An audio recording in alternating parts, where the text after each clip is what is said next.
పల్లి హరిజనవాడ గ్రామం అది. ఓకే, నా కూతురు పుట్టింటాంచి 11 సంవత్సరాల నుంచి మా అత్తమ్మనే చూసుకుంటా ఉంటారు.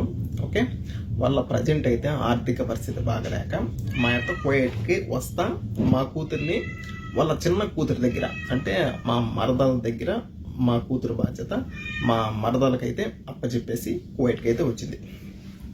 ఊళ్ళో కొద్ది రోజులు బాగానే చూసుకున్నారు. ఓకే, ఒకరోజు ఏం జరిగిందంటే మా కూతురు మంచంలో పనుకోండి, ఈ మనిషి అనమాట. ఈ మనిషి ఏం చేశాడంటే మా కూతురు నిద్రమత్తులో ఉంది కదా అని మా కూతురు బట్టలు తీసేసి బలాత్కారం చేసి నోరు మూసిపెట్టి బలాత్కారం చేసి ఇంకా చేసేదానికి ప్రయత్నించినాడు. ఒకవేళ అరిస్తే నోరు మూసిపెట్టి ఒకవేళ ఎంత పనైనా చేద్దాము చంపేసేదానికైనా కానీ అంటే ఆ ఆలోచనతోనే బలాత్కారం చేసి చంపేసేదానికైతే ఈ మనిషి అయితే చూసినాడు. ముందుగానే నా కూతురు నిద్ర మత్తులో ఉంది, అందులో మళ్ళీ నోరు మూసిపెట్టేసినాడు, బట్టలు తీసేసినాడు. నోరు మూసిపెట్టేతలకి ఊపిరాడకుండా భయపడిపోయింది అనమాట. ఏం జరుగుతున్నదో ఏమో భయపడిపోయి ఒకపారిగా అరిసేసింది బుజ్జమ్మ అని. మా మరదలను అయితే అరిసేసింది. మా మరదలో వచ్చింది. అప్పుడు మా మరదలు వచ్చి ఇప్పుడు బిడ్డనైతే దగ్గరికి తీసుకొని ఏం జరిగిందంటే అప్పుడు బుజ్జమ్మ తాత అయితే ఈ మాదిరి చేసినాడు, బట్టలన్నీ తీసేసినాడు, పట్టుకోరాని చోట పట్టుకొని ఒత్తుతా ఉన్నాడు. నాకైతే నొప్పి వచ్చినది, భయం వేసింది. బుజ్జమ్మ నోరు మూసిపెట్టేసినాడు. నేను భయపడిపోయి గట్టిగా అరిచినాను. తరువాత మా మరదలైనా కానీ మా మరదలు వాళ్ళ భర్త రమణ అయినా కానీ వీళ్ళిద్దరూ ఈ మనిషిని దేనికి ఈ మాదిరి చేసినావు పసిబిడ్డనని ఒక్క మాట అడగల. తరువాత నా బిడ్డను వీళ్ళిద్దరూ బెదిరించినారు. తాత ఈ మాదిరి అని చేసినాడు అని నువ్వు ఎక్కడ చెప్పగాకని నా బిడ్డనైతే బెదిరించినారు. నా బిడ్డ భయపడిపోయింది. తర్వాత మా మరదలు మా భార్యకి ఫోన్ చేసి మా ఇంట్లో వసతి లేదు, నీ బిడ్డను చూసుకునేదానికి, నీ బిడ్డ నువ్వు తీసుకోబో అని ఎమర్జెన్సీగా చేసింది. మా ఇంట్లో గొడవలు గాన వసతి లేదు అనే తలికే సరే అని నా భార్యను ఇంటికి పంపించిన. బిడ్డను తీసుకురాపో, మన స్వాధీనంలో పెట్టుకున్నాం, మనం చూసుకున్నాము అని. ఓకే, పోయింది, తీసుకొని వచ్చింది. ఓకేనా, అని నా బిడ్డను మంచిగా అడిగింది నా భార్య. అసలు ఏం జరిగింది, వాళ్ళు ఏమన్నా కొట్లాడుకున్నారా, ఇన్ని రోజులు బాగానే చూసుకుంటా ఉన్నారు కదా, సడన్గా దేనికి ఈ మాదిరి ఏంది, నేను ఊరికి చెప్పండి, భయపడగాకు, అసలు ఏం జరిగింది, వాళ్ళ కాళ్ళకి ఏమన్నా రచ్చలా అని నా భార్య చిన్నగా అడగడం వల్ల నా కూతురు చెప్పేసింది. అమ్మ, నేను నిద్రమత్తులో ఉన్నాను, తాత బట్టలన్నీ తీసేసినాడు, ఇక్కడ పట్టుకొని చెస్ట్ దగ్గర ఊతినాడమ్మా, ఇంకా చెప్పరాని ప్లేస్లో పట్టుకొని గట్టిగా ఊతినాడమ్మా, అరుచానని ఇట్లా మూత పెట్టేసినాడు, చేత్తో మూతేసినాడు, నాకు భయం వేసిందమ్మా, ఈ మాదిరి చేసినాను, తర్వాత బుజ్జమ్మకి చెప్పినాను అని అప్పుడు చెప్పింది నా కూతురు. ఇంకా తర్వాత నేను చట్టాన్ని గౌరవిస్తా. ఓకే, మనము డైరెక్ట్గా ఇలా అని వెళ్ళకూడదు, వాళ్ళ పైకి రచ్చకి వెళ్ళకూడదు, మనము చట్టపరంగా వెళ్దాం. ఓకే, ఓబులవారిపల్లి పోలీస్ స్టేషన్లో ఈ మాదిలా జరిగిందని కంప్లైంట్ అని నేను చెప్పిన. ఓకే, ఆమెని నా భార్య వెళ్ళింది, కంప్లైంట్ ఇచ్చింది. తర్వాత వాళ్ళని పిలిపించినారు.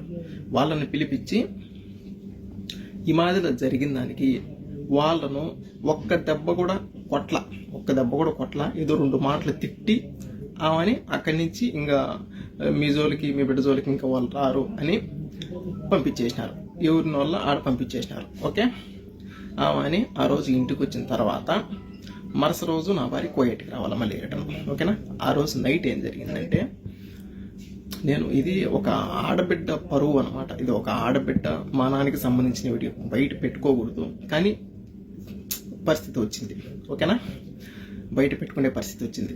ఓకే, తర్వాత వీళ్ళిద్దరు లక్ష్మీ రమణ వీళ్ళిద్దరు భార్యాభర్తలు మాట్లాడుకొని అంటే మా భార్య సైడ్ బంధువులకు ఫోన్ చేసి ఈ మాదిల వాళ్ళ బిడ్డను మా మామ ఈ మాదిరి చేసినాడు, అందుకని ఓబులవారిపల్లి పోలీస్ స్టేషన్లో కంప్లైంట్ ఇచ్చింది మా యొక్క, మేము పోలీసు వాళ్ళకు డబ్బులు కట్టి కేసు కంప్లీట్ చేసుకొని మేము బయటకు వచ్చినాం అని ప్రతి ఒక్కరికి మా భార్య వాళ్ళ సైడ్ బంధువులకి ఫోన్ చేసి మాట్లాడుతూ ఉంది. ఈ మాదిరి ఎంత పరువు తక్కువగా ఉంటుంది మాకు, మా బిడ్డ పబ్లిక్ చేసేది ఇదొకటి వండిద్దరు. నెక్స్ట్ ఇంకొకటి పోలీసు వాళ్ళకు డబ్బులు కట్టి మేము బయటకు వచ్చినాము ఈ మాదిరి కంప్లైంట్ ఇస్తే అని, అదొకటి 2. ఓకేనా, అని మా భార్య నాకు ఫోన్ చేసి ఈ మాదిరి అంటా ఉంది బావా, ఎట్లా అంటే సరేలేబ్బా, నువ్వు మళ్ళీ వెళ్ళు పోలీస్ స్టేషన్కి వెళ్ళు, నువ్వు మళ్ళీ పోలీస్ స్టేషన్కి వెళ్ళు, ఈ మాదిరి అని చెప్పు, ఈ మాదిరి పబ్లిక్ చేస్తున్నారు సార్, పబ్లిక్ చేస్తే మాకే కదా భయసిదము అని చెప్పు, ఏమంటారో చూద్దాము అని మళ్ళీ పంపించిన. వెళ్ళింది, సార్ వాళ్ళతో చెప్పినాము. వాళ్ళు ఫోన్ చేసి మాకేమన్నా డబ్బులు ఇచ్చినారా, దేనికి ఈ మాదిరి చెప్పినారు, దేనికి పబ్లిక్ చేస్తున్నారు, ఇది ఆడపిల్ల విషయం కదా అని తిట్టినారు. తిట్టేతలకే ఏమో నన్ను ఏమన్నా అంటారేమో అని లక్ష్మి ఏదో పురుగుల మందు తాగి ఏదో సూసైడ్ చేసుకునింది. వాళ్ళ పక్క అంత పెద్ద తప్పు లేకపోతే సూసైడ్ అంత వరకు వెళ్ళింది. ఓకే, సూసైడ్ చేసుకునింది. తర్వాత ఈ మాదిరి సూసైడ్ చేసుకునిందని అక్కడి నుంచి ఎస్ఐ సార్కు ఇన్ఫర్మేషన్ వాళ్ళు చెప్పినారనమాట. ఈ మాదిరి సార్ రాలేదు, ఈ మాదిరి ఏదో తాగిండది అని ఆ సార్ ఉండేసి ఈ మాదిరిలా ఏదో తాగిందంట, ఆమెకి ఏదన్నా కానీ అయితే నిన్నైతే అరెస్ట్ చేస్తామని మా భార్యని అన్నారు. ఏంది ఇది, మా భార్యను అరెస్ట్ చేస్తా అన్నారు. మేము బిడ్డ విషయం ఈ మాదిరి జరిగిందని వస్తే వాళ్ళు ఏదో చేసుకోవడం వల్ల మా భార్యను అరెస్ట్ చేస్తానంటే నువ్వు ఇక్కడే ఉండాలా, పోయేటకు కూడా పోలేవు అని సార్ మాతో చెప్పినాడు. ఓకేనా. తర్వాత మా భార్యను అక్కడే స్టేషన్లోనే, అప్పటిది స్టేషన్లోనే ఉంది.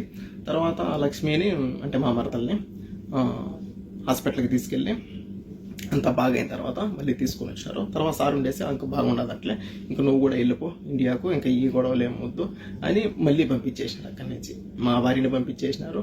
ఓకే, ఆడికి వద్దు అని పంపించేసినారు. నా భార్య నా బిడ్డకు జరిగిందని పోలీస్ స్టేషన్కి వెళ్తే ఈ మాదిరి అసలు వాళ్ళు ఏం పట్టించుకోవాలా.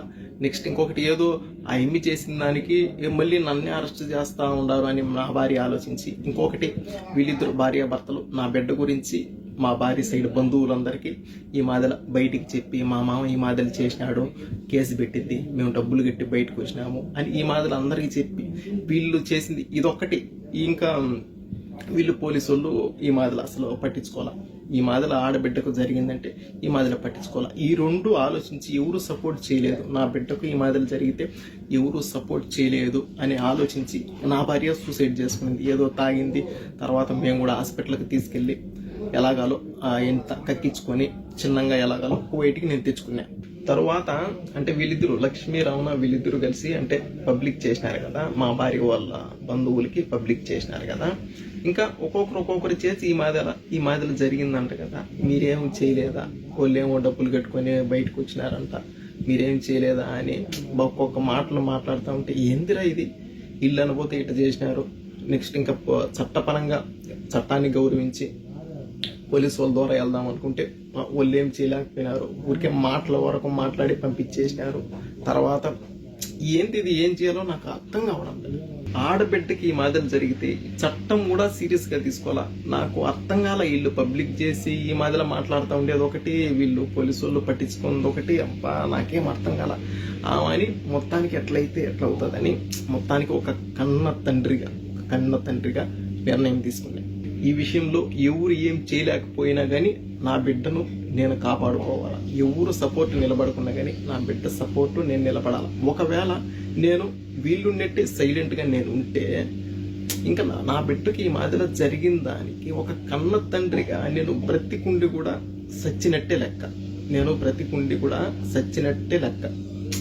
నా కూతురు డాడీ ఈ మాదిరి చేశాడు, డాడీ పట్టుకున్నాడు, డాడీ గట్టిగా పట్టుకో, అక్కడ చెస్ట్ దగ్గర అక్కడ పట్టుకోరాని చోట పట్టుకున్నాడు డాడీ, బట్టలు తీసేసాడు డాడీ, భయపడినా డాడీ, మూసుకున్నాడు డాడీ, నోరు మూత పెట్టేసినాడు డాడీ, భయపడిపోయినాడు డాడీ, ఊపిరాలేదు డాడీ అని చెప్తా ఉంటే ఒక కన్న తండ్రికి ఏ రకంగా ఉంటుందో ఒక్క రొంత ఆలోచించండి. అందులో వీళ్ళు పోలీసు వాళ్ళు ఏం చేయలేకపోయా, వీళ్ళు పబ్లిక్ చేసి ఈ మాదిరిలా మాట్లాడేది ఒకటి. అబ్బా, అప్పుడు నిర్ణయం తీసుకున్నా, నా బిడ్డ జీవితం నాశనం చెయ్యాలి అని అనుకున్నా, అతని జీవితం ఉండకూడదు అని అప్పుడు నిర్ణయం తీసుకున్నా.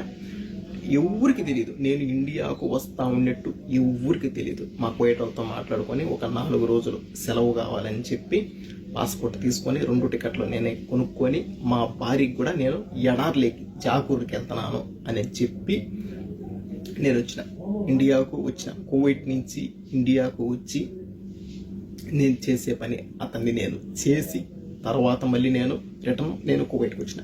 ఒక్కటి ఆలోచించండి, నేను చేసింది ఓకే తప్పే, కానీ దేనికి చేయాల్సి వచ్చింది? ఎవరు దీన్ని పట్టించుకోకపోవడం వల్ల నేను ఈ నిర్ణయము తీసుకోవాల్సి వచ్చింది. నేను ఒక రచ్చకు పోను, ఒక గొడవలకు పోను, ఒక ఎవరిని ఒక మాట తప్పుగా నేను అన్ను. అలాంటిది ఇంత నిర్ణయం దేనికి తీసుకున్నాను? అంతవరకు పరిస్థితి వచ్చింది, తీసుకొని వచ్చినారు, ఇంతవరకు తీసుకొని వచ్చినారు. ఇతనిని చంపిన విషయంలో నా సైడ్ బంధువులకు కానీ మా భార్య సైడ్ బంధువులకు కానీ ఎవరికి ఏ సంబంధం లేదు. మొత్తం అంతా పూర్తి బాధ్యత నాదే, నేనే చేసిన. ఓకే, ఏం చేశాను? ఒక కన్న తండ్రిగా వీళ్ళు పోలీసు వాళ్ళు ఏం సీరియస్గా తీసుకోకపోయా.